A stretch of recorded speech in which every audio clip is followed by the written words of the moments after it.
Здравствуйте, доктор! Здравствуйте, дорогие друзья! Сегодня у нас очередной вопрос про кашель. Итак, в течение дня у нас все в порядке, но стоит вечером прилечь, как ребенок начинает постоянно кашлять. Девочке 6 лет. Объясните, что с нами происходит. Итак, фактически тема нашей сегодняшней встречи – кашель в горизонтальном положении. Вот это интересно. Я записываю. Жалоба, очень распространенная. Вот многие об этом говорят. Прыгаем, скачем, все нормально. Стоит лечь в кровать для ночного сна. Непрерывный кашель. Мучается ребенок ужасно. Для начала, самая частая причина подобной ситуации. Причина эта называется словом «задний ринит». Переводим на русский язык. Ринит – воспаление слизистой оболочки носа. Задний ринит – воспаление задних отделов. То есть у ребенка вроде как насморк.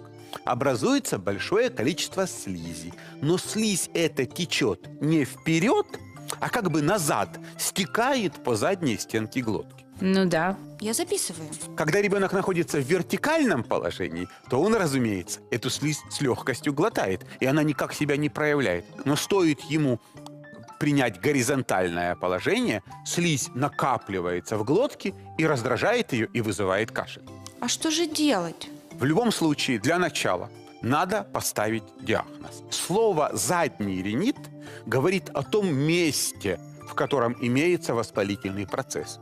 Но никакого ответа на вопрос, что есть причина этого воспалительного процесса, этот диагноз не дает. А причина может быть вирусная инфекция, но тогда должны быть какие-то общие симптомы, а также аллергия или раздражение задних отделов носа пылью, какими-то веществами в воздухе. В любом случае, начать лечение следует с того, чтобы увлажнить, проветрить комнату, как можно больше гулять и промывать носовые ходы солевыми растворами.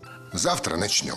А непосредственно перед сном увлажнить, проветрить комнату и взять дополнительную подушку, но положить ее не под голову, а под матрац, чтобы приподнять головной конец кровати. Это намного облегчит глотание ребенка во время сна. Как все просто. В общем, в любом случае, кашель в горизонтальном положении требует 3 действий. Действие первое – приподнять головной конец. Действие второе – промывать слизистые оболочки носа солевыми растворами. Действие третье – чистый, прохладный, влажный воздух в спальне. И самое главное – найти все-таки доктора, который поставит диагноз и поможет вам разобраться, что это вы кашляете по ночам.